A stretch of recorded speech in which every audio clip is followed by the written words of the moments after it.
প্রধান অতিথি যদি ভালো রাজধানীতে মহিলা দলের আয়োজনে ফ্যাসিবাদ বিরোধী আন্দোলনে নারীদের ভূমিকা শীর্ষক আলোচনা সভায় যুক্তরাজ্য থেকে ভার্চুয়াল মাধ্যমে যুক্ত হন বিএনপির ভারপ্রাপ্ত চেয়ারম্যান। প্রতিটি সংগ্রামে, আন্দোলন সংগ্রামে নারীরাও লড়াই করেছেন, জীবন দিয়েছেন। বিএনপি রাষ্ট্র পরিচালনার দায়িত্ব পেলে ৫০ লাখ প্রান্তিক পরিবারে নারী প্রধানদের নামে ফ্যামিলি কার্ড দেওয়ার পরিকল্পনার কথাও জানান তিনি। পরিবারের নারী প্রধানের নামে কিন্তু আমরা এই ফ্যামিলি কার্ডটি আমরা ইস্যু করব। প্রান্তিক পরিবারগুলোকে প্রতি মাসে রাষ্ট্রীয়ভাবে আর্থিক অথবা প্রয়োজনীয় খাদ্য সহায়তা প্রদান করা হবে। ফ্যাসিবাদ কোনোভাবেই যাতে আর মাথাচাড়া দিয়ে উঠতে না পারে সে ব্যাপারেও সজাগ থাকার আহ্বান জানান বিএনপির শীর্ষ এই নেতা।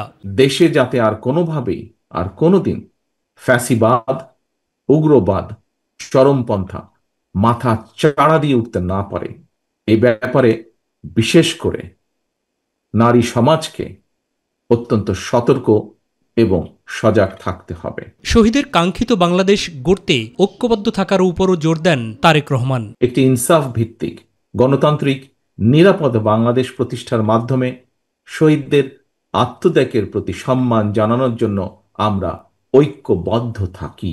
অনুষ্ঠানে বিএনপির বিভিন্ন পর্যায়ের নেতারা বক্তব্য রাখেন। আপনারা ঐক্যবদ্ধ থাকুন দেশের জন্য, এই জাতির জন্য। আমি আজকে নারী সমাজকে বলবো, আগামীর জন্য আপনারা প্রস্তুত হন সম্মুখ যোদ্ধা হিসাবে। যে দেশের জনসংখ্যার ৫০% বেশি নারী, সেখানে নারীর সংখ্যা আমরা রিজার্ভ সিটে ৫০ জনকে দেব, এটা তো কোনো চুক্তির কথা হতে পারে। মাহবুব সৈকত, মাই টিভি, ঢাকা।